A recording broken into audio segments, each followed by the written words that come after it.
Welcome to Steel and Glory, where we discuss the lively world of historical fencing and everything else related to the sword arts around the globe. Today's guest we have with us is William Francis. He is a determined individual who has always been driven to succeed in every aspect of his life. Born and raised in the United States, William discovered his passion for Asian martial arts at a very young age. After trying out several disciplines, he settled on Hapkido, Southern Shaolin, and White Tiger Kung Fu, which he practiced for a total of 8 years. Despite not being naturally gifted in physical activities, William has relentlessly, in his pursuit of excellence, striven hard and achieved high. He trained daily for 6 of the 8 years he practiced martial arts, determined to improve his skills and become a master of the art. William's dedication paid off as he developed a deep understanding of the principles and techniques of each discipline, ultimately becoming a skilled martial artist.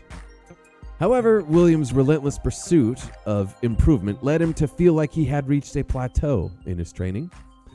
Rather than becoming complacent, he chose to step away from the martial arts and pursue other physical challenges. Today, William continues to push himself to new heights in his newfound love of Western and European martial arts, always striving to improve and become the best version of himself. His dedication and unwavering commitment to his goals serve as an inspiration to all who know him. Ladies and gentlemen, everyone else, I give you William Francis. Thanks, Nathan. Show, buddy. It's a pleasure. Thanks for having me on. Yeah, you got it, man. Okay, so, wow. So I don't know if it's fair to say you converted from Eastern to Western martial arts. Maybe that's too harsh to say. There was a gap in between. So let's talk about two good things. Two good things that happened to you because of weapons martial arts. Well, some of the most fun you can have as a kid is playing around with pretend weapons, right? Stick guns. That's right. And stick swords, and probably no safety equipment, and probably an injury or two amongst your friends. But that's some of the most fun a young boy can have, really. And so what's happened with weapons martial arts is I get to relive some of the funnest times of my youth, but it's actually better this time because I'm not doing it out back behind the garage or in the yard. I fight in castles or on bridges or in the woods, so it's like it's a youth playtime 2.0, but better than the first time around. So that's one clear significant thing. It's like I'm having more fun as an adult than I did as a little kid, and I had a lot of fun as a kid, but it's better now. And the other thing is, the other really awesome thing is if you do martial arts, generally your health is going to improve, and you're gonna sort of curate and be a custodian of your health rather than just worrying about your health like a normal American. Right. And so you can be active and be agile and challenge yourself for many, many years. Unlike really hard sports where, now, don't get me wrong, those people are warriors in ways, but there's usually like a retirement age for sports. Right. But if you approach martial arts as a general holistic field of study, you tend to do it for a long time, and you tend to stay active for a long time. So that's probably the other thing. I'm in my mid 50s and I'm as active as I've ever been. That's probably the other main thing. It's like it's helped with my health and fitness. You said something really important. Actually, you said a few things that are quite important to not just gloss over. I'm hearing that weapons martial arts help you develop a sound mind and sound body. Okay, I got something to say about the weapon. Yeah. In mankind's history, we have these events in our evolution called genetic bottlenecks. Events or influences in our environment which sharply curtail or reduce the population. Okay? The Ice Age, plagues, these things test man's ability to survive. And the ones that don't contribute their DNA anymore. This is basic stuff, right? Well, something that people don't think about is the sword, or maybe a spear, or maybe other similar weapon. But in my mind, the sword is one of mankind's most powerful genetic bottlenecks. And so, men of a warrior size and shape have certain proportions. And due to our relationship to the gravitational field, a certain height and a certain weight and a certain density range is optimal for survival. And that's why the average size man in a given culture is a certain size. Those were the best at sword fighting. Guys with arms that are super long, for example, got their arms cut off. Guys with arms that were super short, for example, didn't have the range to fight with a sword. So my sort of philosophical or spiritual connection with sword fighting specifically is that we're imprinted and almost created in our size and our appearance by the ability to use a sword. It's been a huge influence on our size, stature, and appearance. Wow, So we're I have this like philosophical connection to sword fighting. You know, that's also important. Boy, we're really just we're really going on this one, aren't we? We're just getting into the nitty-gritty. You know, I've had different people on this podcast before, and I myself have pondered kind of deeply, why is it so amazing, this connection between man and sword? And I think you have really brought up some interesting points. And you know, the sword is probably most people would say the most fun weapon to learn and to wield. There's just this deep connection with that implement above all others. Even though spears and halberds are more powerful, the bow is more versatile. There's something, isn't there, about that sword? And it's really interesting, kind of how you said that it's a bottleneck, right? The proportions of people. Yeah, and people will bring up the spear, and people will bring up the bow as a genetic bottleneck, but your size and stature matter a little bit less. Your body proportions matter a little bit less with those weapons. I think the sword, yeah, I get what you're saying. I hear what you're saying, and that's interesting. I'd have to think on that a little bit. I know you've thought about that a lot. It's one of my thesis statements. Yeah, it's quite an interesting concept. For me, I think it's about the mano y mano. Our architecture, the way we're designed, is to fight. Human beings, and especially males, are designed within our physiology to have confrontations, fighting. The way that our heels on our feet are, the way that our hands go, like we're very supple. We're the most supple thing on the planet, even still to this day, is the human hand. Barring none, there's no machine that could do what a human hand can do. The breadth of what we can do. There's some machines that can obviously do some things, right? One specific task or a couple very, very well, but the human hand can do everything very, very good. But you take that hand and you ball it up, you make a fist. Now all of a sudden you have this cudgel-like instrument, and all the suppleness is gone, and now you got a hard club, right? But within that, you put a club within the grip, or a sharp object, a piece of steel. suddenly the way that your hips work, the way that you can transfer that energy from the ground out your hand into the cutting edge of the sword, it's like it's made to go there. It's this brilliant extension of the human body, is that hand weapon. And the sword is king of all of the hand weapons. It's just so fun and rewarding, and it grounds us, I think, into something very elemental, something very primitive. Agreed. Well said. Yeah, and it's no wonder, like as you were saying, as children, right? We naturally we pick up sticks and we want to sort of like tap tap tap, like sort of play fight with each other, and we get to do this as adults.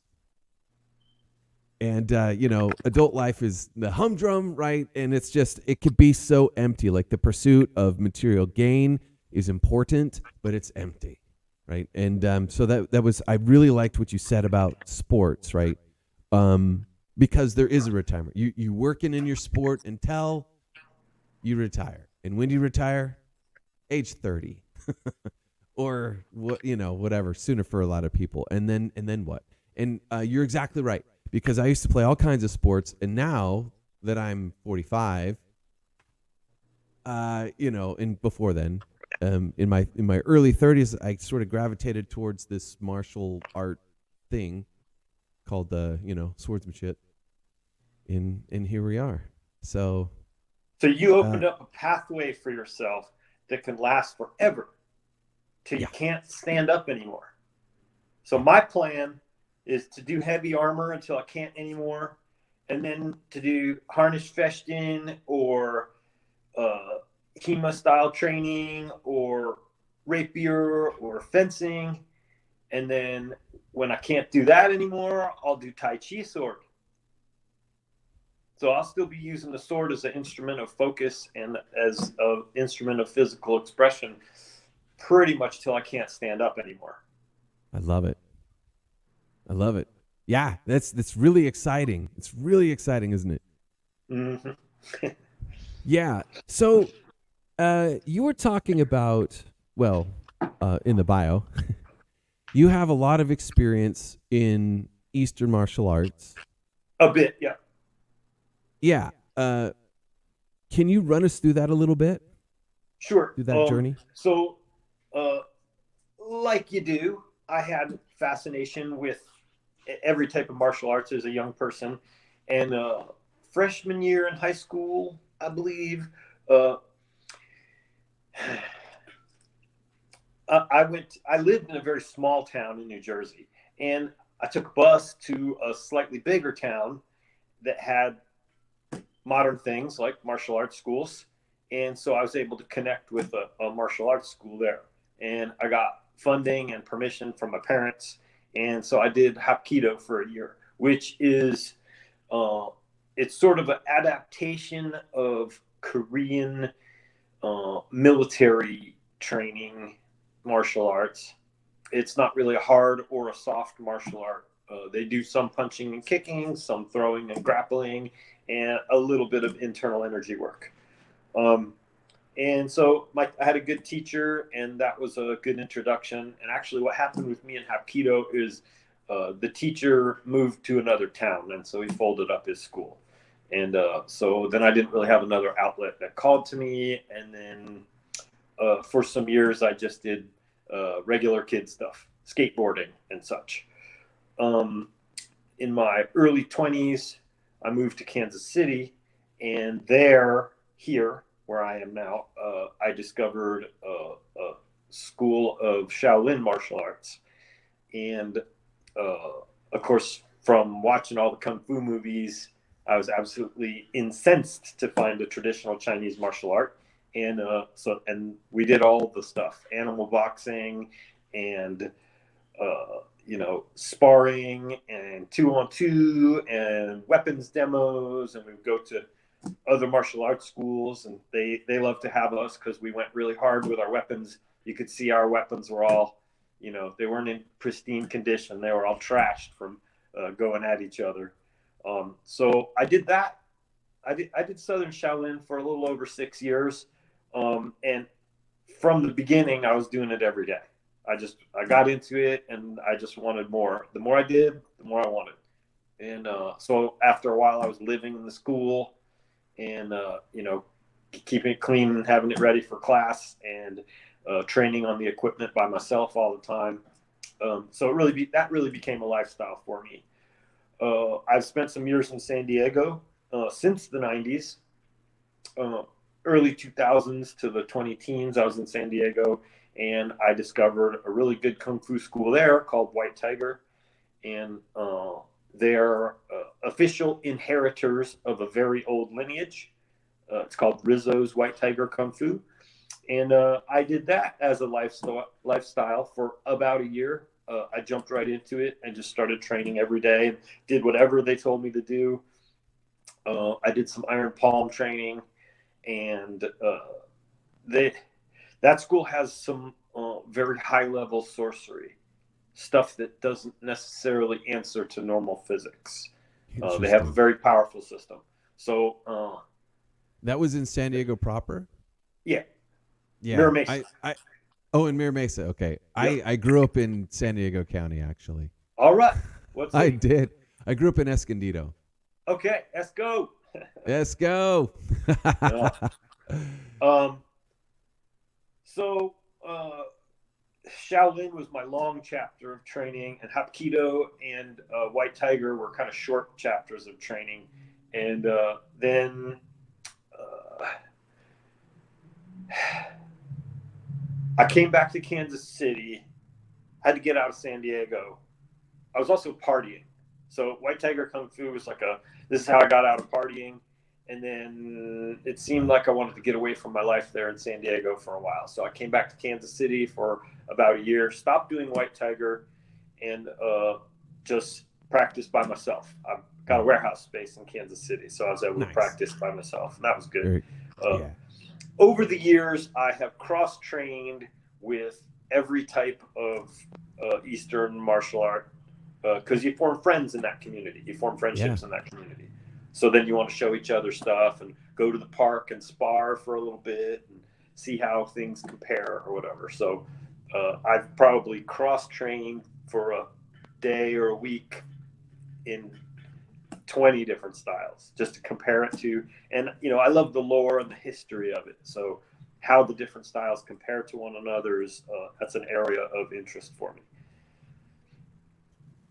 But so then when I went back to San Diego, I didn't start doing martial arts again. And a few more years went by not doing martial arts. Moved back to Kansas City again in 2015. Got into bicycle riding and had some injuries. And then my physical health went to pot.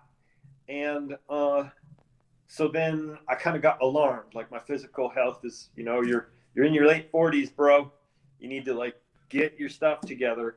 And during, sitting around with broken bones and stuff, I started going to bookstores and filling a whole shelf full of new books. Well, books about what? Well, epic fantasy stuff, like swords and sorcerers and dragons and warriors and knights and all that. All the good stuff. After 6 months of just reading, filling my head with all this stuff, I went, hang on a second, where is the actual sword fighting in this town? And so then I got on the internet and, oh, look, SCA has a fighter practice 6 blocks from my house. So that's how I got into armored fighting. Nice. That is super cool. Yeah, so that transition of like you're saying, that the sparring, the constant sparring, the martial arts, the fast life, and then being forced to stop. Yeah. When you change cities, you can't just find a school that's equivalent to what you were doing before. And so it's easy to just get sidetracked. It's very easy to just I'll get back to it eventually. And then 2 years, 3 years go by and you haven't done anything physical. And you're like, whoa, how did we get here. Gotcha. So I did that a few times in my life. But Yeah. once I found sword fighting, you know, that ancient bond that we have with the sword, it was like right away I was like, I'm doing this for the rest of I'm doing some version of this for the rest of my life. It bit you. Yes. Yep. Yeah. Yeah. No. Yeah. I know. Getting bit by the sword. That's a toughie. That's a toughie. I'm not sure if anyone's ever recovered from it, honestly. I mean, you get your guys where you're like, come on, dude, come on, and you're like kind of dragging them along, and maybe those guys will quit. But as soon as they get the fire, as soon as they get that like new guy enthusiasm, it's like as long as you feed them, as long as you feed the fire, they'll keep doing it. Yeah. So if you got a spot for them, and you got equipment for them, and you got different people for them to spar with, and always new challenges, it's like they never want to quit. There you go. So now I did. Go ahead. Go ahead. I did SCA for 2 years, and then COVID stuff happened, and they canceled all their events, and they kept canceling. So I went like a whole year of just training by myself, and I trained every single day. I hit my Pell, I hit my training dummy every single day. I ran and did push-ups and pull-ups and sit-ups, and kept my physical health on point. And so finally, that organization said, okay, 6 more months. They said, I remember June 1st is when we're doing events again. And I'm like, I can't take it. I just can't do it. I can't wait. So I got on Facebook and hit friend request of anybody with a funny name, anybody with armor in their profile picture. And that's how I came upon my mentor, Avalok Twiceborn in Seattle. And so he came right in my inbox and said, how can I help you, William? And okay, serious guy, interactive guy. Awesome. I can get some answers from this guy. And I said, is there any of your organization or members in Kansas City? It said in his bio, he's in the Empire of Medieval Pursuits, which I'd heard of, but knew nothing about. And he said, no, I don't think there is anyone in Kansas City. Maybe you'll be the first one. And I'm like, oh, I only have this little bit of experience. I'm not anybody. And he looked at my photos and he said, oh, you're a good tattooist. Why don't you come to Seattle on my dime and tattoo my wife for her birthday? And I was like, oh yeah, I do that. I'm into it. So, and he said, bring your armor and we'll see what you got going on. So that's how I met Avalok, and that's how I was introduced to the Empire of Medieval Pursuits. And that's quite the story. Yeah, that's amazing. That's really cool. He has a fighting pit and a Pell and 2 armories and a garb making workshop, all in his house. So on day 2, we went out in the yard in the fighting pit, and he's got a list. He's got a fence with sand. And this guy came at me like I thought he was trying to kill me. And also, I was a year out of practice, just hitting my Pell every day. And I knew this guy's like a notorious knight and warrior. And so I didn't want to waste his time. So I tried to go at him just all crazy. So it was definitely the most intense fighting experience I'd had until that point. Also, obviously, he's a 30-something years master of all types of weapons arts.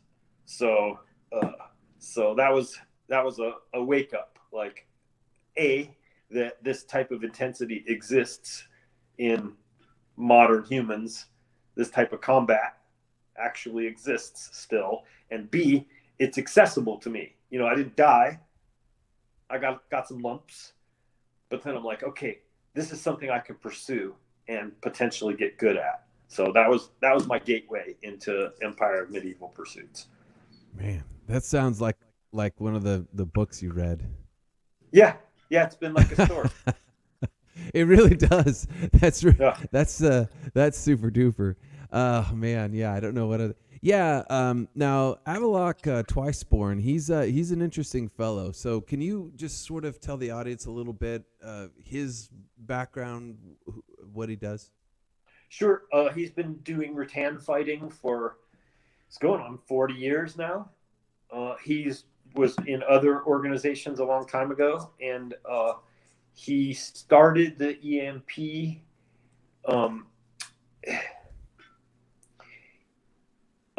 he left another organization and decided to throw an event based on armored fighting and rattan weapons. That event was called Ragnarok. So it was Viking themed. The point of the event in the narrative is to prevent Ragnarok, to prevent the end of the world. And that was exactly 20 years ago. And everybody knows that because one of his sons was born right around that time. So Avalok's son is the same age as the Empire of Medieval Pursuits. Anyway, Ragnarok was so successful that he just went on to make an organization out of it. So Avalok made the combat rules of the Empire of Medieval Pursuits.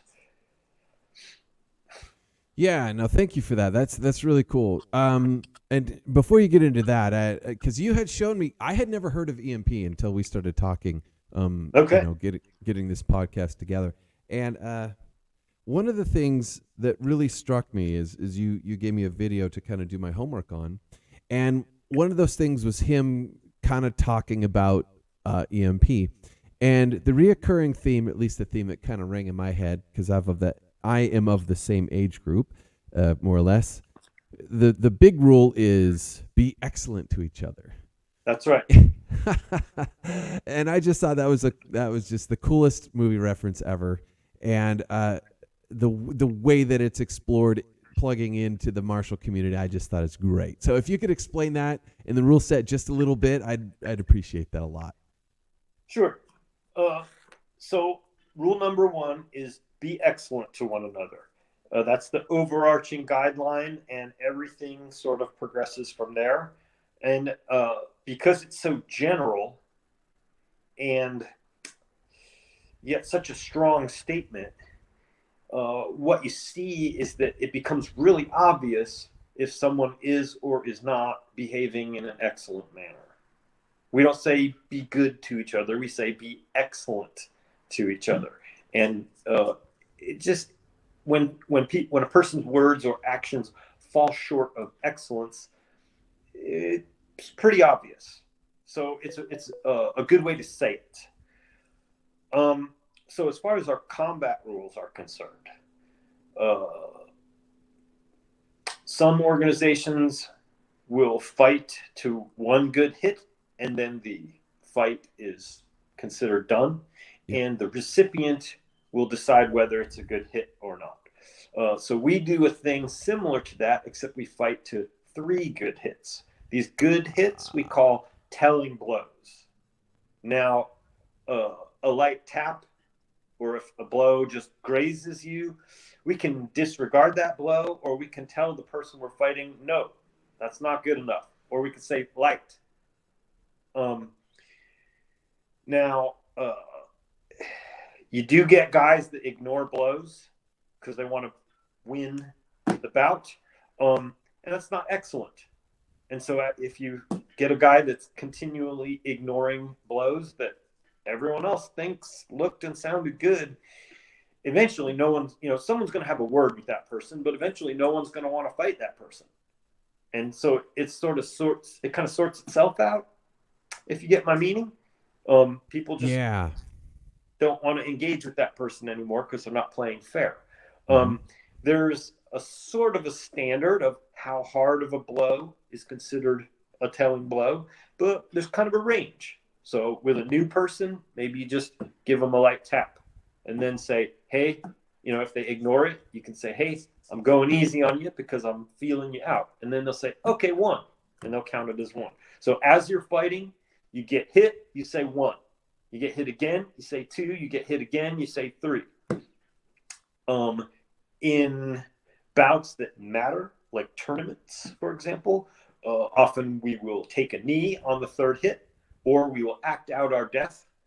Also in melees, sometimes it's safer not to stay standing up. Sometimes it's safer to lie down with your sword under your helmet, your shield over your body, and your knees next to one another on your side, so that when 1,000 pounds of flesh and metal step on you or fall on you or crash into you, you're protected.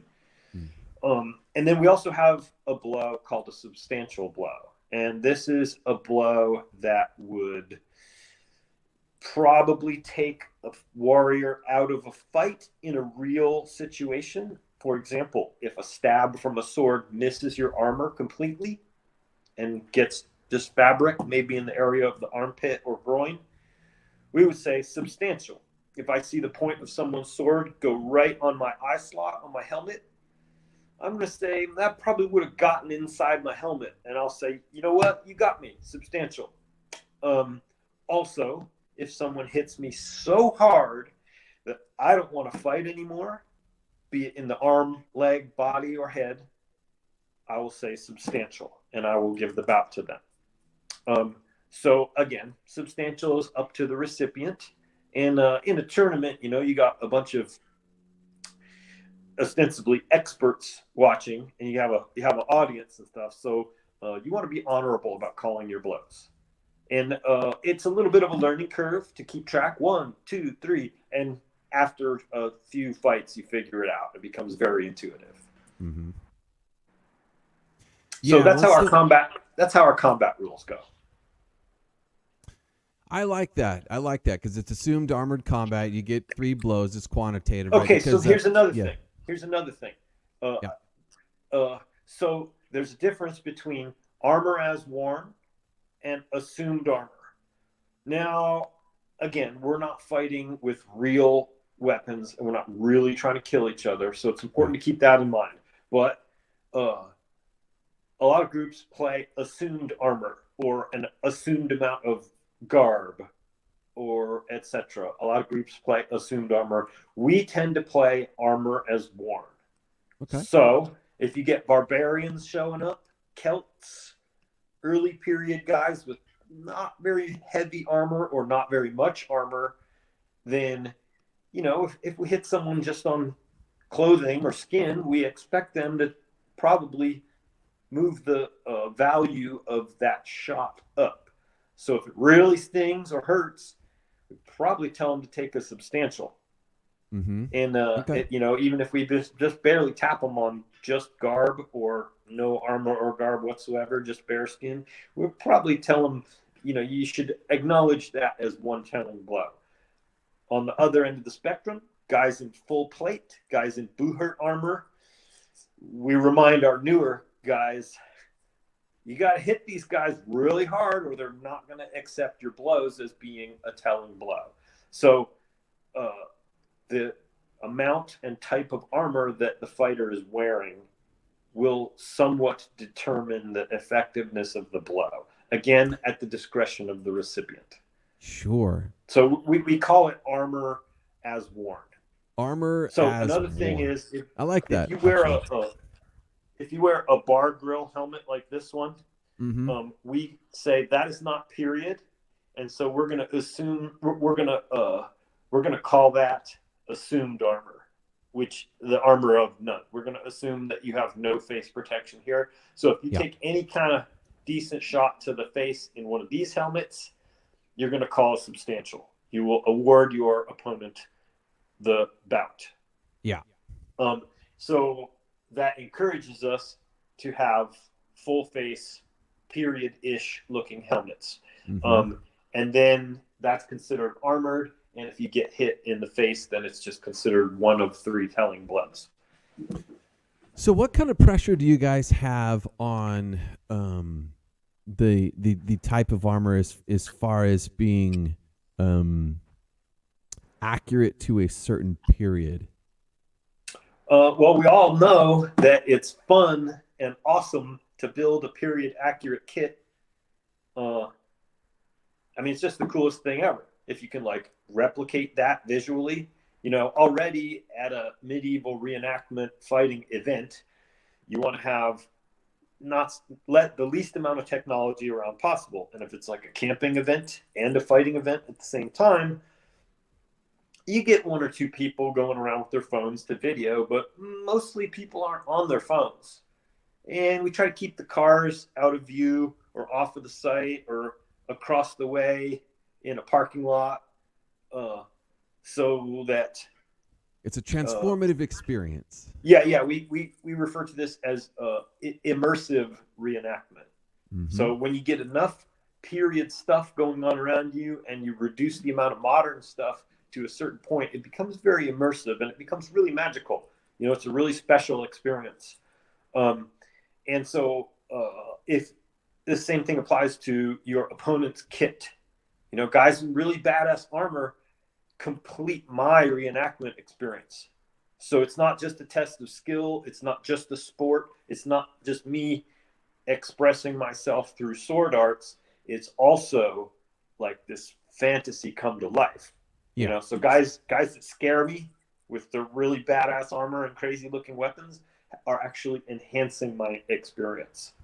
So because I get that out of fighting them, I try to do the same thing for others. So I'm conscious of the little bits of my kit that aren't accurate yet, because I haven't been able to afford it, or I just haven't gotten around to it, or something broke and now I had to put a piece of paracord there instead of, the actual leather strap that belongs there, etc. Right. I'm conscious of when I am not presenting myself as a period-looking fighter, because I want to do that for the guys fighting me. I want to round out their reenactment experience by looking period. And so the joy and the glory of building your own period accurate kit, that's something everybody wants to get into.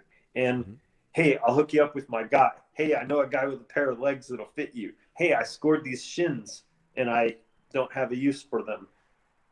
That's a constant thing with more experienced fighters. Or anybody that's trying to bring newer fighters up, that we're always on the prowl for, helping guys build their kit. I think that's great. I want to face people that look period. And every week at my fighter practice, I see guys that have a range of not very period to period. I want to get all these guys up to speed, so every guy I fight looks like this badass character out of a movie or a novel. Very cool. Because it's funner for me. So that's there's like a shared joy and responsibility in getting everybody's kit and garb up to speed. So it sounds like so it sounds like the gold standard is really being kind of like historically accurate, but that it's not absolutely necessary, although the pressure is going in that direction. But let's say if I was to show up in a functional fantasy type outfit, no one's going to bust me over it. Yeah, it's absolutely fine. And so we have some other groups that come fight EMP rules with us. And it's some of them 5, 10, 20, 50 at a time. And they stick to their own armor standards. We got guys that look like a bunch of orcs and or like post-apocalyptic, and their armor is safe and they fight really well. And facing a line of 10 or 20 orcs it's an immersive experience. It's not period accurate, but we all know, we all fun. Spend our time with the Tolkien mythology and fantasy mythology of every type. So we all have a sort of a place in our hearts where that's special. So we're good with it. And there's no rule in the EMP about period accuracy. Gotcha. Okay. Yes. And then so now you're talking about fighting in these fun venues, and you just kind of making it to where it's this I said transformative. There's a different word that you said. What was that word? Immersive. Thank you. So you're creating these immersive experiences as part of the fight. Right. How often does this happen? Sport and we have the danger and the violence that's like a legitimate martial art on one hand. Yeah. But then we have this fantasy narrative on the other hand. There's like a living history, you know. The EMP is a kingdom. It's the kingdom of Ardesca. We have a king and queen. We have lords. We have municipalities. So the level of real danger combined with the living history narrative, combined with the period kits and the environments that have no, less modern stuff in them, all these factors go together to make it more immersive. So it sounds like a very fun weekend to me. Oh yeah.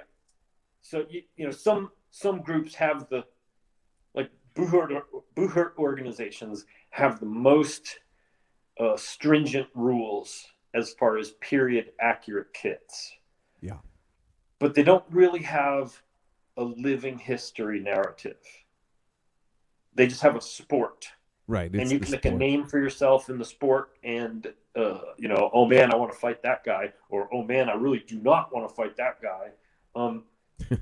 But it's more like teams and a sport. They don't really have a living history narrative. Mm-hmm. And they probably benefit from it, but they're not that kind of nerds. They're more on the violent end of the violent nerds. Yeah, they just want violence. Yes, under a banner. Well, and period accuracy in the appearance, and they fight in castles, but they don't have a king per se. Right. Yeah. So I would like to mention a few things that make the Empire of Medieval Pursuits different from other rattan weapon organizations. Yeah, let's talk about that. I'm curious. Go for it. Okay, so one thing is, when you become a knight in other organizations, through effort and through the acceptance of the knights as your peers now, once you become a knight and you get that white belt and spurs or whatever they use for a marker, you're a knight for life.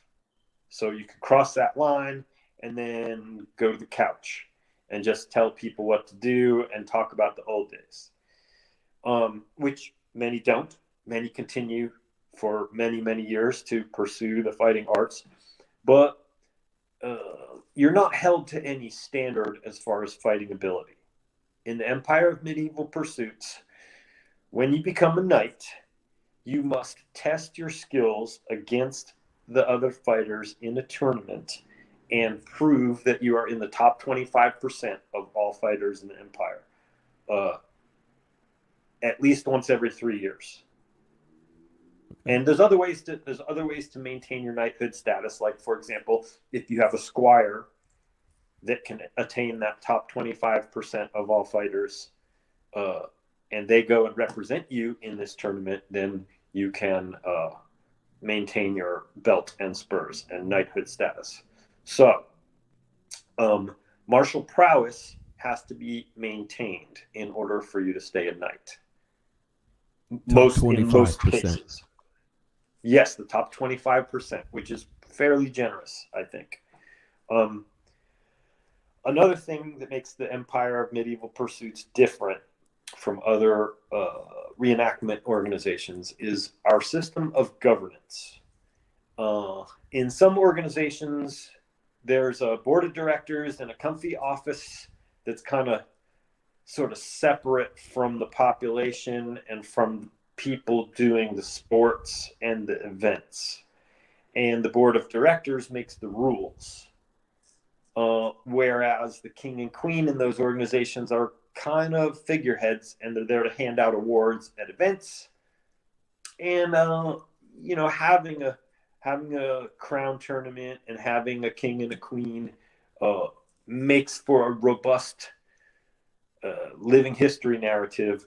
But in the Empire Medieval Pursuits, we have a crown war. So a potential king has to raise an army. So therefore, it's A, based on martial prowess, and B, it's kind of a popularity contest, which we think is kind of period. Also, the basic unit in the system of governance in the EMP is the individual citizen. So the various baronies and fiefs and shires and households have a lord, and each lord gets a vote in the House of Lords for every 5 members in his group. If you have 25 members, you have 5 votes. So the individual citizen will affect the Lord's decision, or the how the Lord votes on various topics, and how many citizens each Lord is responsible to will give that Lord more or less votes in the House of Lords meetings. House of Lords meetings can propose new rules to the crown. In our organization, the king and queen can make laws, and unless they're struck down by the House of Lords, those laws are immediately in effect.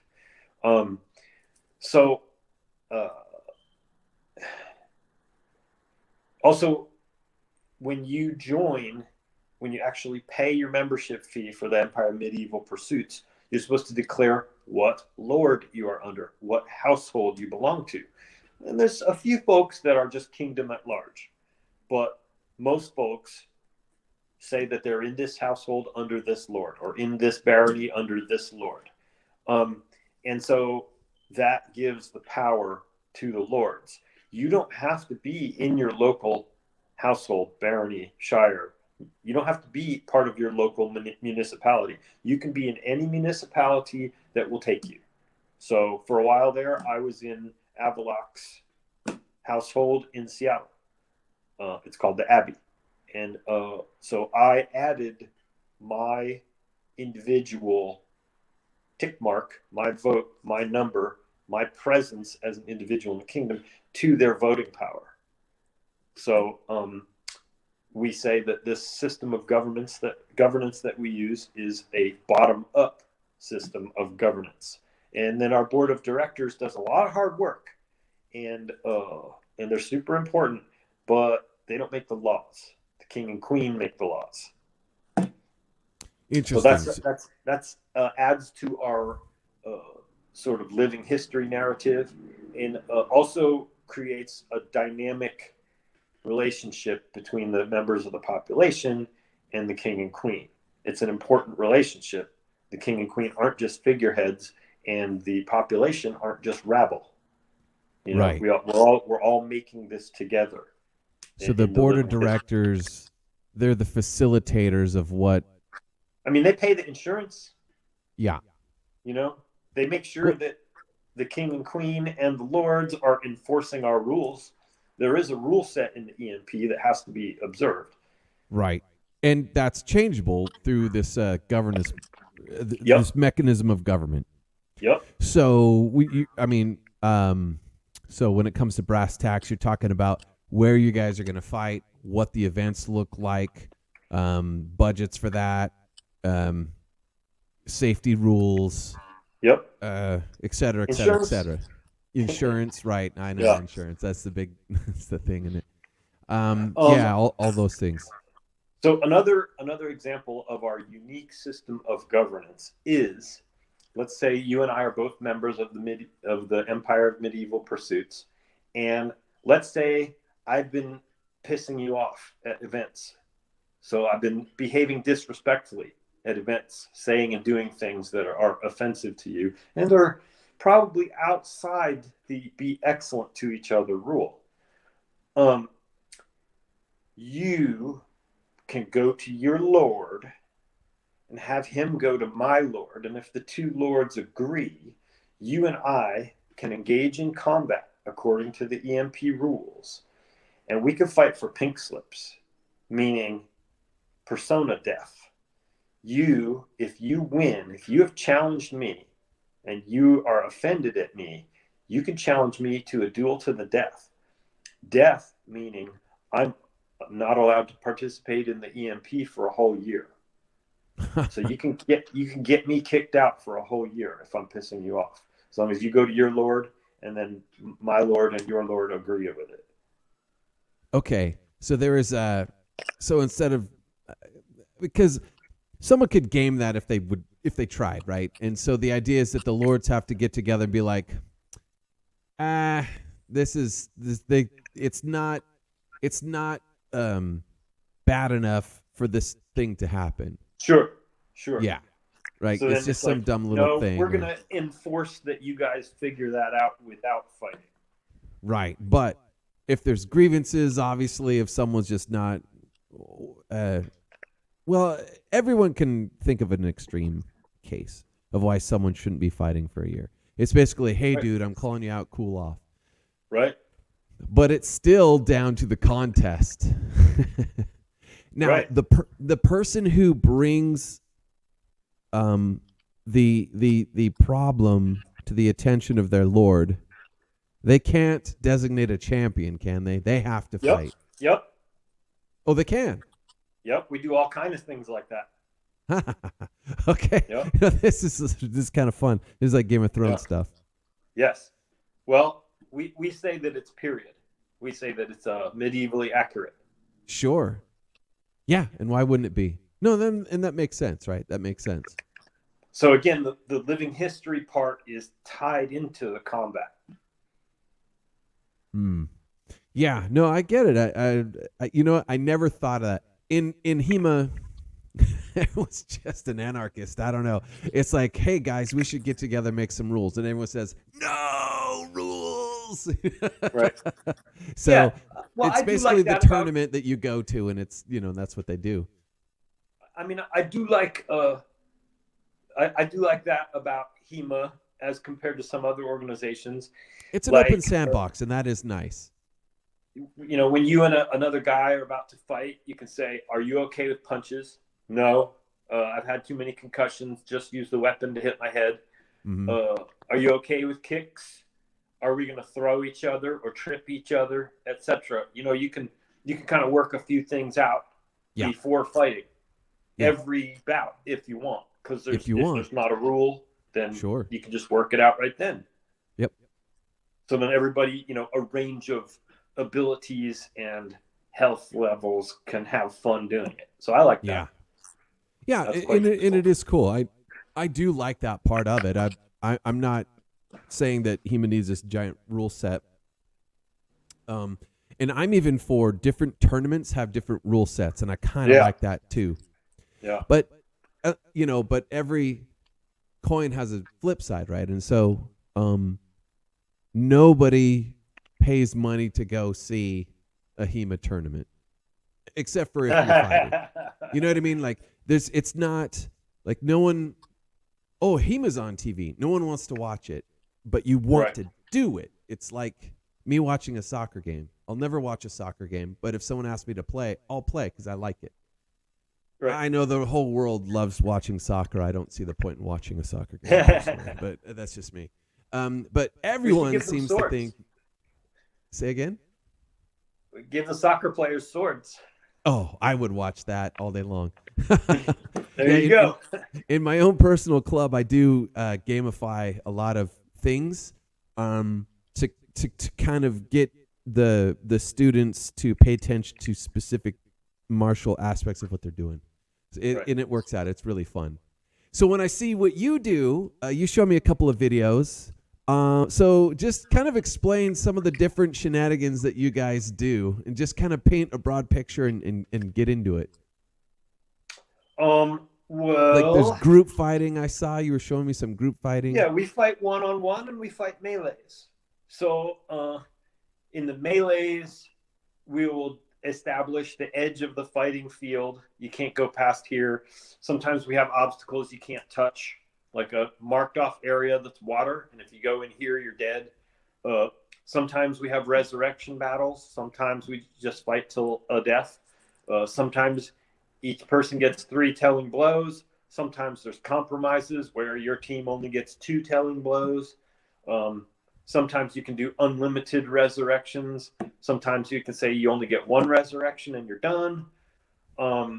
We do a thing called dead from behind. So when we, you mentioned earlier about, maybe 50 on 50 boo-hurt melees aren't going to be your thing because you don't want to get clubbed from behind by an 8-pound mace.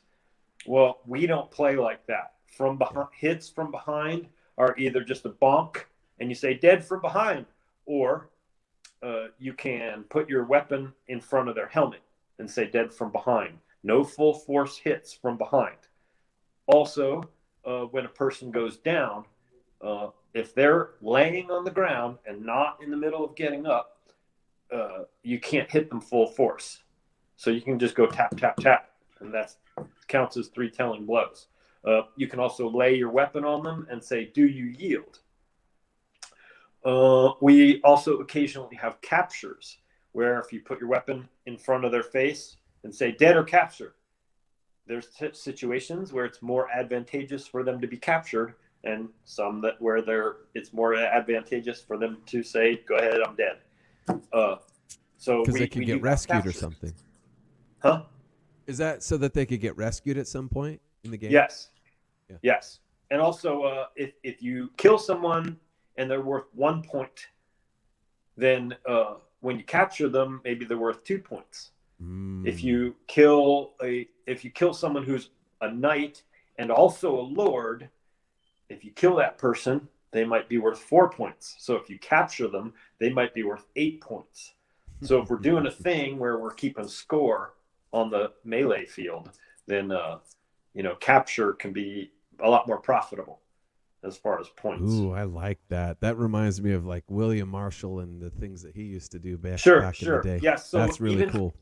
Even in the middle of the mayhem of battle, the living history narrative can apply, and they can be like drama and like complex, nuanced situations where should I do this or should I do this? And it's not like kill or run. It's like, well, should I kill him or should I capture him? There's what else?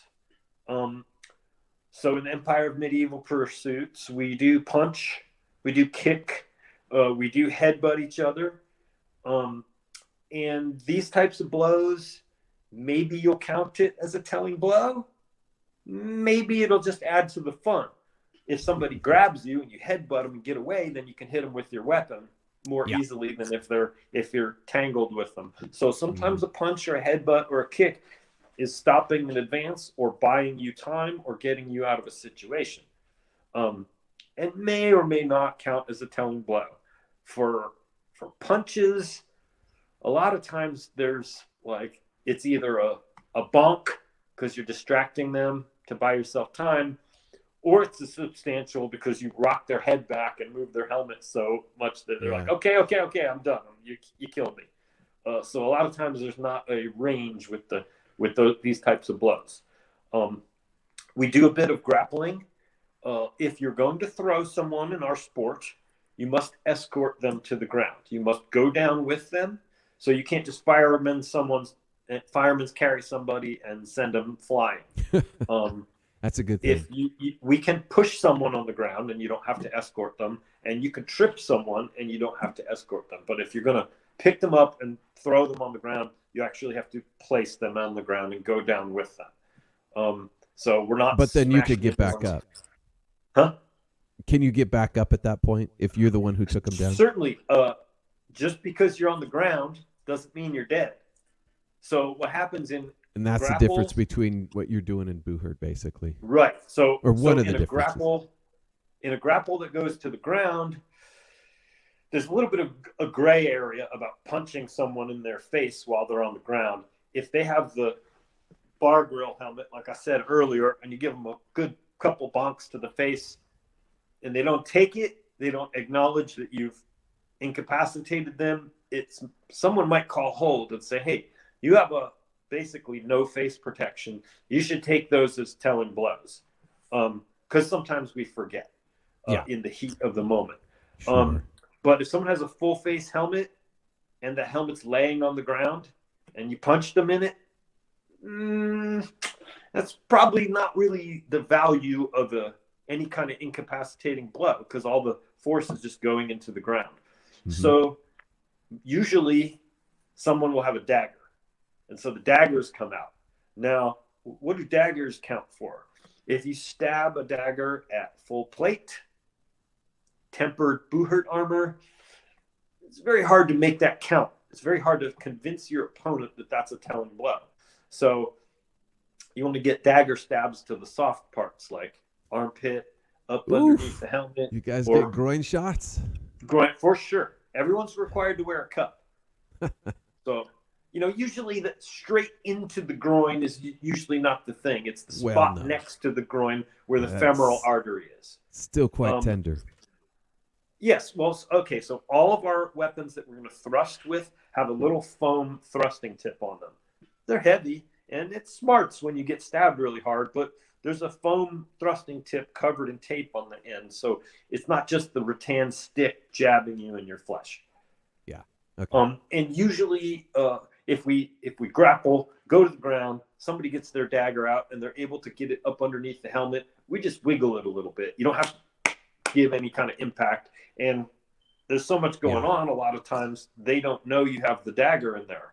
So you're going to have to say, that's my dagger in there. So you notify them that you've killed them. So those are some of the fun things we get going on. We do shield walls, and we run around and flank the enemy. And if there's some field and some woods, then we sneak around behind them in the woods and come gunning for them. But then you can just run behind them and bonk, bonk, bonk, bonk on their helmets. We don't dead from behind, dead from behind, dead from behind, dead from behind, so there's all kind of fun stuff like that. If there's no rule against it, it's legal. There you go. So if there's a old chair sitting there and you want to throw it in front of you so the enemy can't advance, just fine. If you want to leave the grounds and go all the way around off the grounds on the road or neighbor's property and come back on the grounds, there's no rule against it. So if you want to sneak around to get behind the enemy, just fine. Any weapon that doesn't have metal on it can be thrown. Spears, hammers, axes, anything that doesn't have metal on it. Our swords often have a metal basket hilt around the hand, or a metal cross hilt, so we don't throw those. Mm-hmm. Yeah. Quick question. So if someone is to throw a cut, let's say to your torso, let's say, either sword or shield arm, can you grab a hold of it? Oh, yes. In some sports, you're not allowed to grab bladed weapons. You're only allowed to grab the haft of a spear or an axe, for example. But in our sport, yes, for sure. Okay. You could eat. So we're going to 3 hits, right? You can eat 1 hit, suppress their weapon, and then you take out your dagger, and now you're on them, and they can't use their weapon. So it's like they might want to get rid of their weapon and get their dagger out, or just get rid of their weapon and stop you from using your dagger. We have a rule that if you have bare fingers on the field, you're either considered dead or you call hold. So if you use a basket hilt sword, a cup hilt around your hand, and you don't have protection underneath there, and you drop your sword, if you get it taken away from you, whatever, knocked out of your hand, then you're no longer in play. And on the melee field, you probably want to go to your knee. And in one-on-one tournaments, you or somebody else is going to call hold, because that's considered just too unsafe. Mm-hmm. So, but if you're wearing metal gauntlets, or if you're wearing enough plastic protection on your hands, then you can lose your weapon and switch to daggers or switch to wrestling or whatever. If 2 people are wrestling and neither of them has a dagger, you pretty much just have to go to submission. You pretty much just have to go until they won't fight you anymore. Got it. And they'll say, "I yield." So somebody's got to get tired first and then yield the bout. Yeah. So do you mind if I switch gears a little bit? Sure. So you're talking about just a lot of variation in the fighting, in the gameplay. Now, as far as events that happen during the year, are there noteworthy tournaments that for sure, something that you guys look forward to each year? Yes. Once a year, we have an event called Riddle of Steel in Florida. I believe it's on Martin Luther King weekend. and it's Conan themed. So all the events and all the objectives in the fights are themed after events from Conan movies. And we still wear our same armor that we always are in. But then there's a fighting pit. So they made a hill, dug a pit in it, and finished the walls with railroad ties. And there's a door at one end. So then the marshal opens the door. I've seen that before. Yeah, I'll send you a video of that too. That would be cool. So before you go in the fighting pit, everybody's just hanging around outside the door, and then there's just a giant pile of weapons. So you like go find somebody or three somebodies in just hanging around and say, you guys want to fight? And so then above the fighting pit, there's like seats and people hanging out, and they're yelling and they're playing drums and they're playing music. And so the fighting pit is like for their entertainment. So you go in and you wave at the crowd and bang your weapons on the walls, and then you commence fighting.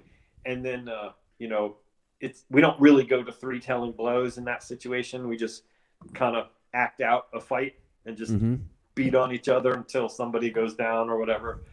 So that's Riddle of Steel. I just got done with Viking Spring Raids, which is every April in Alabama. And the venue that we use for that has castles and cottage, like medieval looking cottages to stay in. It has a giant castle wall and gate that we use for fighting. It has a little town area that we can use for fighting.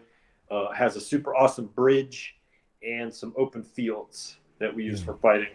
A guy that lives there that fights in armor knows where the shallow parts of the lake are. So he sometimes goes in the lake with a spear and goes around the enemy force to attack them from the side in the lake up to his waist in water. It's amazing. And I'd say our best event every year is Ragnarok.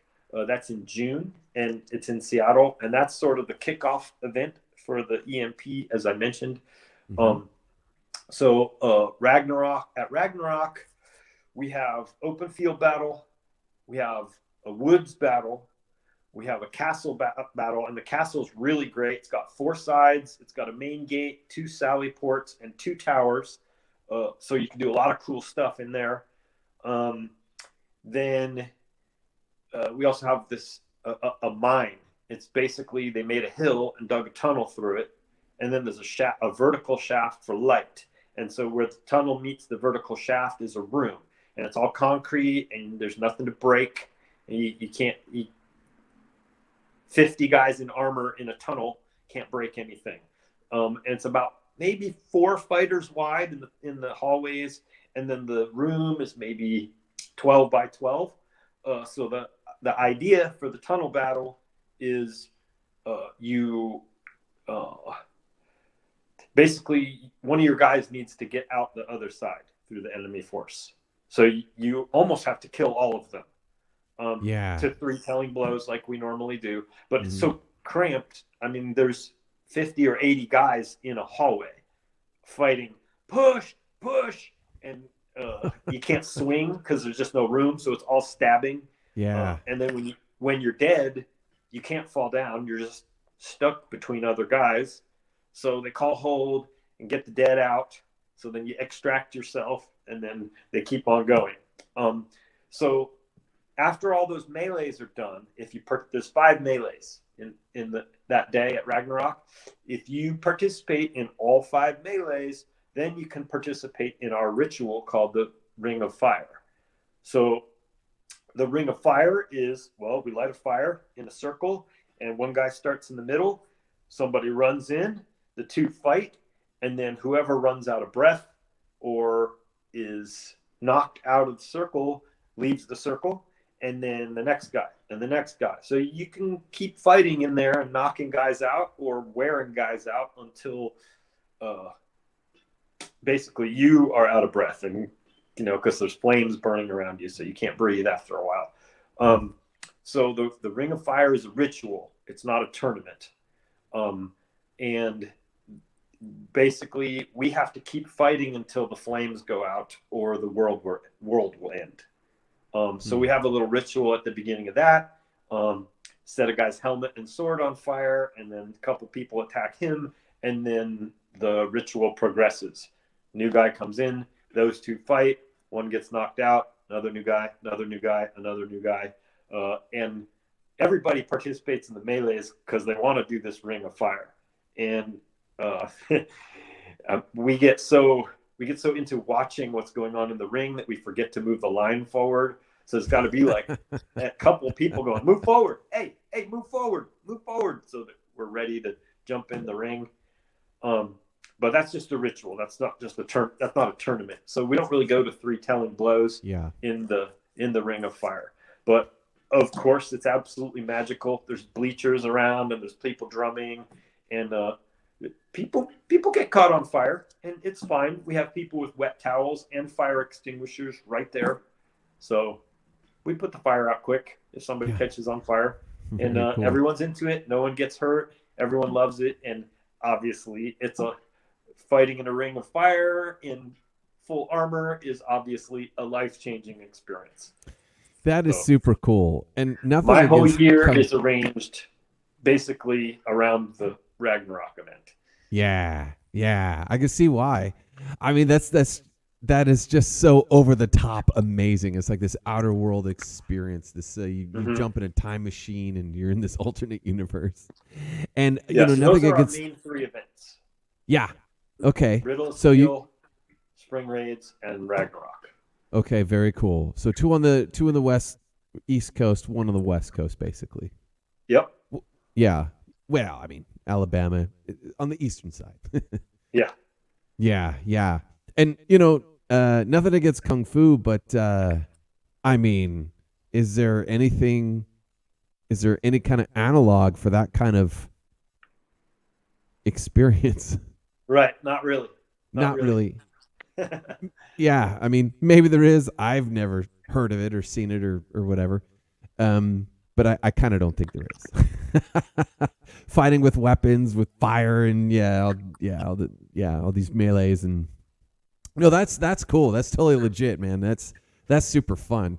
Makes me want to just kind of get a set of armor. And you're absolutely invited. And make time in my schedule to join you guys every once in a while and do that. That sounds super cool.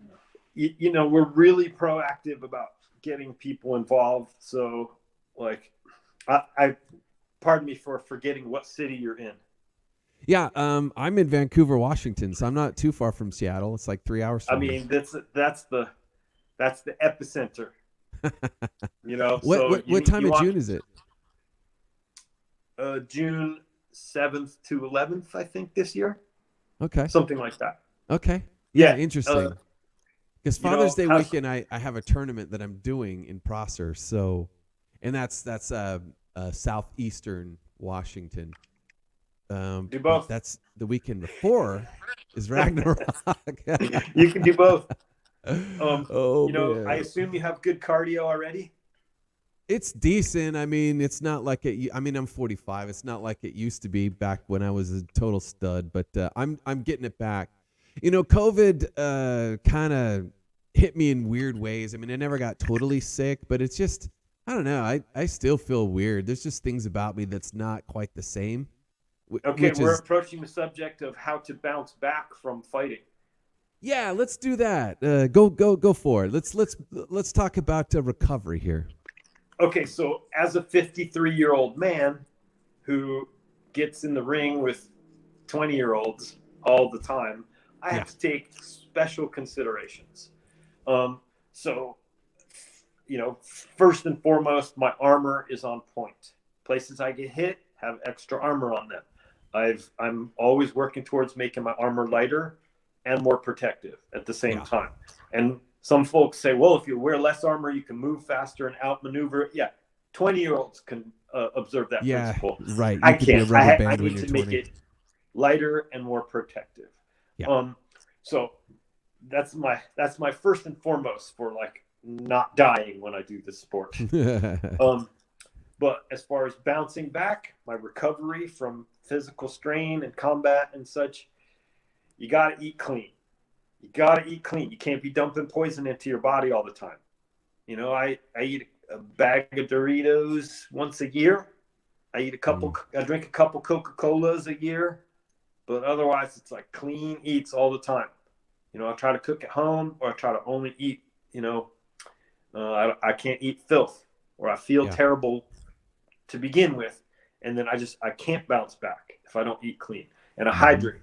I got to hydrate. You know, sometimes I drink a gallon of water a day, and it's crucial. So I don't drink soda. I drink tea, coffee, and water. Mostly water. So during the Kung Fu years, I learned about Chinese herbs and about eating clean and living healthy and not poisoning your body and having good habits. But Chinese herbs probably offer me an unfair advantage. I have 4 or 5 Chinese herb formulas that are in pill or powder form that you eat. I got one to stay mentally calm and relaxed. I got one that's a general fortification of your body's energy to fight off colds and flus, and also just to keep going. Not like caffeine, not like a stimulant, but a fortification of the body's energy. Okay. I have another one for the sinuses, which I tried to take as seldom as possible, and I haven't taken it today, but it's there waiting for me if I need it. That turns my sinuses into the Sahara Desert. And then I have some topically applied liniments, and these rub-on liniments are ubiquitous in Chinese martial arts. So we hit the bag full of metal shot or gravel, and then we apply the liniment, and then we hit the bag, and we apply more liniment. We just keep doing it and doing it and doing it until punching a human is like punching a sack of crumpled up paper, right? But we don't develop joint problems. Sounds terrible for you, right? We don't develop joint problems because we use the liniment to repair and protect our flesh. So we never have to retire from these practices. Iron palm, iron fist, iron body. We're using Chinese herbs to fortify our flesh so that we don't destroy ourselves, so that we don't develop joint problems, and so we don't ever have to retire from these practices. So, if you want to know about liniments for fixing up your bum knee or your pinky that you broke when you were boxing or whatever, and now it just hurts all the time, I got detailed instructions and websites for you to go to, which we'll talk about that.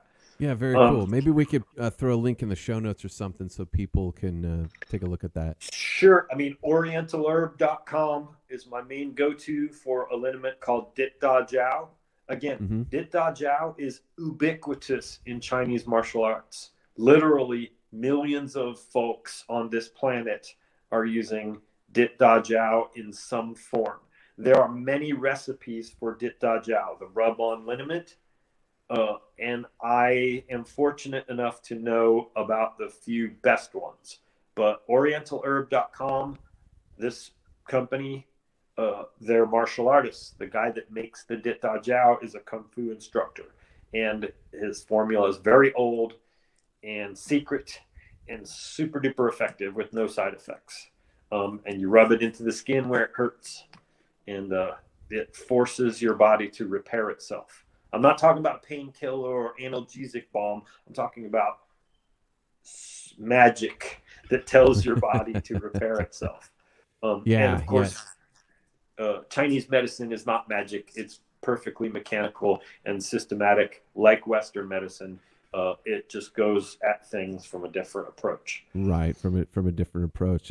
So that the herbs have certain properties to them that I mean, when I say chemical, right, like everything is a chemical when you look into it, deep enough with a microscope. So that the chemical composition of these things react to your physiology in such a way that they have beneficial benefits.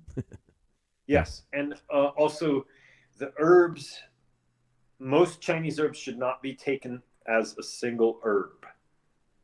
they're usually made in combinations, Mm-hmm. synergistic combinations where the herbs affect one another. And so the total effect of these herbs is greater than the sum of the parts. Mm. And you can't chemically distill the effects out of the herbs. They have to be prepared correctly, combined correctly, and applied correctly. So Yeah, that's most right. Chinese herbs, they can't be converted into a Western medicine equivalent. That's right. They are, Well, even say like you take your typical over the shelf multivitamin, you're not getting the absorption, and everyone's starting to become savvy of that whole right. I was going to methodology, right? mention that also. Yeah. You got to, if you're going to get supplements, you got to get supplements that can be uh, assimilated in a healthy way without bad side effects. And so a big one here is calcium. We do not eat seashell calcium. You will give yourself kidney stones. Mm. And you'll hardly gain any benefit from calcium carbonate or whatever, the seashell calcium. Just get vegetable calcium. Calcium citrate is better. There's several others that are even better. So calcium that's derived from fruit or vegetables, your body can assimilate that without danger. So I said I drink coffee. I put cream in my coffee.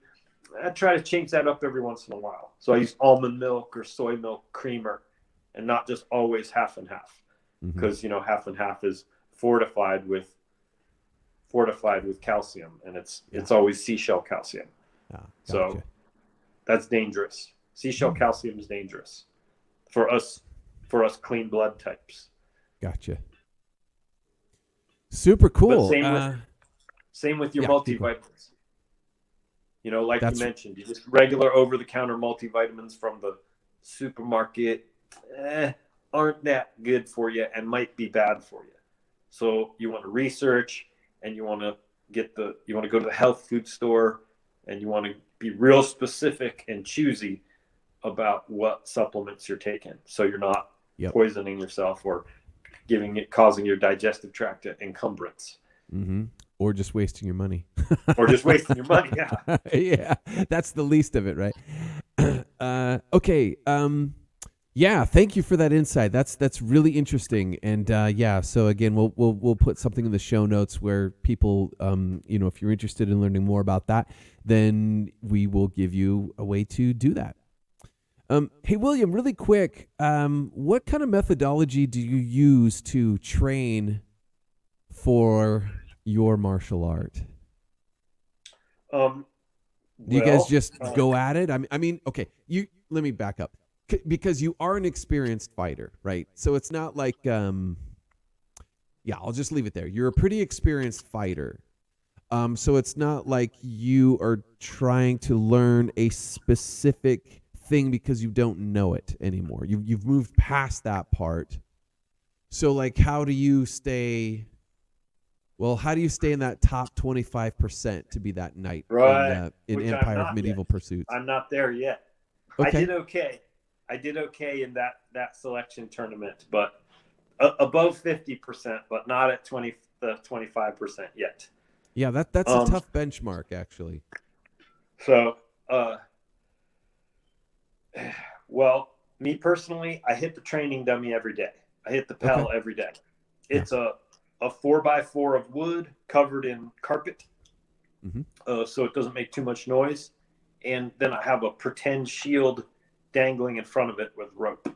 So I'm used to working around a shield. Because if you just have an upright post you're hitting, we already know it doesn't hit back. We already know it doesn't move. Yeah. But also, if there's no shield there, then that's going to be kind of like a foreign element when you go into sparring.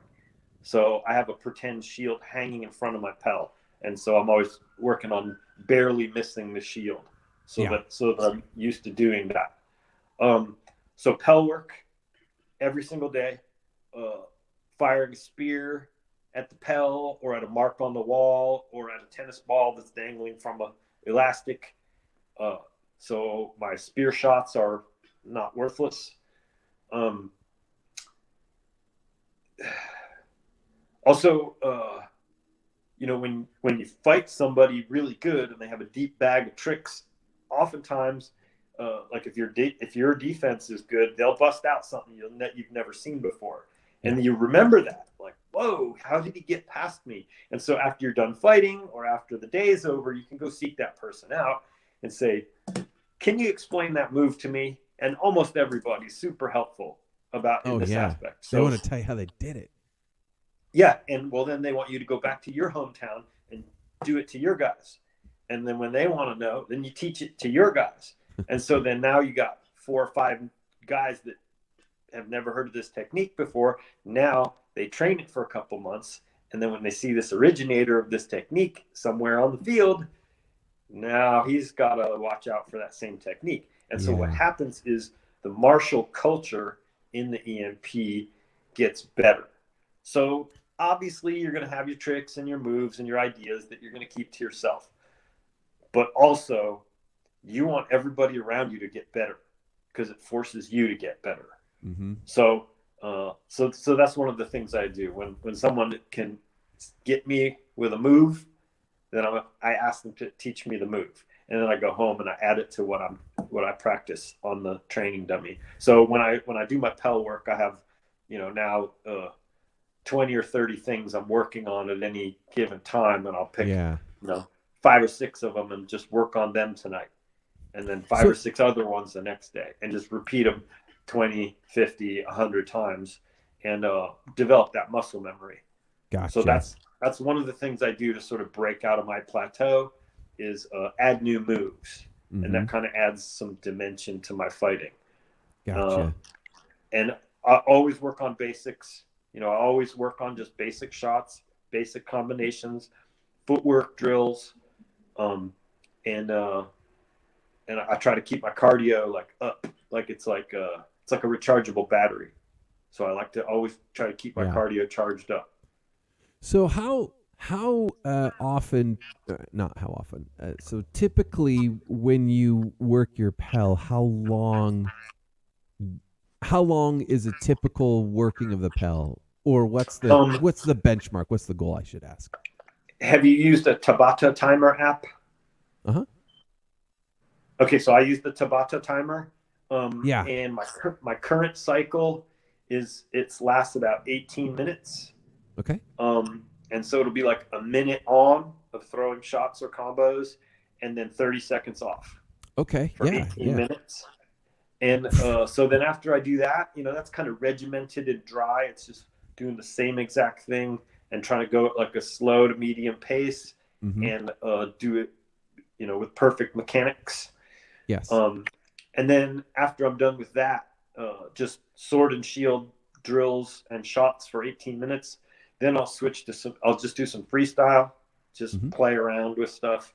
And I'll also do long sword, axe, spear, and maybe some dagger. So that's maybe a 30-minute workout, 40-minute workout. And that'll happen 3 or 4 times a week. Yeah. And then that's pretty good. It's pretty good. It's a pretty good amount. And that Tabata timer, that just brings it to a whole nother level when you adhere to that. It's so helpful. It's so helpful. It's like a coach. It's like you're almost like answering to a coach. So. Yeah, that 1 minute on, 30 seconds off. The first 3, you're like, no problem. But when you got to kind of dig deep if you've been going for it, those first 3 rounds. The 30 seconds seems pretty short after the 4th or 5th round. Right. Another thing I do, if you put your armor on every day or 4 or 5 times a week, the wear and tear on your buckles and straps is going to be intense. Right. Yes. So I have a weighted belt and I have ankle weights. And so I wear those while I'm training, while I'm doing Pell work. So when, it's encumbered footwork instead of just normal body weight. Because they say train how you fight and fight how you train. So I fight encumbered, so I want to train encumbered. And also my normal daily driver helmet is this one. Visibility is quite good, and it weighs about 9 pounds. It's that sweet spot of helmet weight. It's perfect for me. Not too heavy, yeah. Not too heavy, but not so light that shock from blows will go into my noggin. Right. It's heavy enough to absorb blows. Also, it's stainless, which has a kind of a bouncy, rubbery sort of thing going on. And interesting. It's the best thing ever. I've taken such hard blows with it and gone, I guess that was a pretty hard one. I didn't realize that about stainless. That's kind of interesting. Yeah, it's got a squish or a bounciness to it that I like. Spring steel, tempered steel, there's a hardness to it. It's a different thing. It's a totally different vibe. You hear a clack instead of a doing. Yeah. It's subtle, but it's noticeable when you do it a lot. But when I train on the Pell, if I'm going to put my helmet on, I usually put on the heavy Buhert helmet, which weighs like 11, 12 pounds. And just that 3 pounds difference is, I mean, my neck's pretty thin. So I definitely feel a difference. And also, I can't see anything out of that helmet. I mean, I can hardly see. So then when I go to fight, and I'm wearing this lighter helmet that I can see great in, it's like I have wings. I have this like power up. So I usually when I Pell, I use the heavy blinding helmet, and when I fight, I use a slightly lighter and awesome visibility helmet. Mm-hmm. Yeah, Definitely very cool. That's quite improvement. Oh yeah. Yeah. Sorry, didn't mean to cut you off there. Yeah, that's pretty smart. That's pretty smart. And that regimen. So you're saying you're doing that 3, 4, maybe 5 times a week? Yep. Yeah. And then on lighter days, maybe I'll only do 10 or 15 minutes of it. Yeah. Maybe just a little sword and shield, and just to make sure I do it every day. Very cool. All right. So you ready for some fun questions or a fun question? All right. So 5 items in your zombie apocalypse kit. All right. Well, first of all, a forward heavy chopping blade like a machete or a falchion. Something that can break as well as cut. Probably most folks are going to have some kind of firearm and extra ammo, but I'd say that's not real original or specific to myself. This more or less a bug out kit, right? Like society's being overrun, and you're probably going to have to be prepared for stuff, and you're going to have to be able to move. So definitely going to have a small solar panel. Definitely going to have a colloidal silver maker, because if I get bitten, that's going to be a viral infection. I need to stop that immediately. So colloidal silver maker and solar panel to operate it for absolutely sure. What else? I wrote a few things down here. Oh yeah, something to start fires with. Not matches, but probably like the magnesium striker thing, because I'm good at starting fires with tinder, kindling, and small branches. So learned that in Boy Scouts. We never used matches ever. We always did flint and steel. So I would probably, have some kind of high-tech magnesium striker thing. And tooth care items. Like you can only go a couple of days, maybe a week of not taking care of your teeth before it really starts bogging down your immune system. And as we know, tooth infections are dangerous.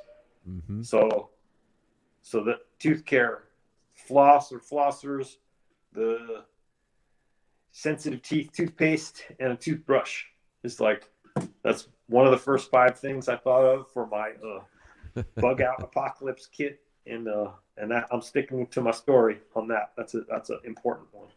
Yeah, no, that's a good kit. That is a good kit.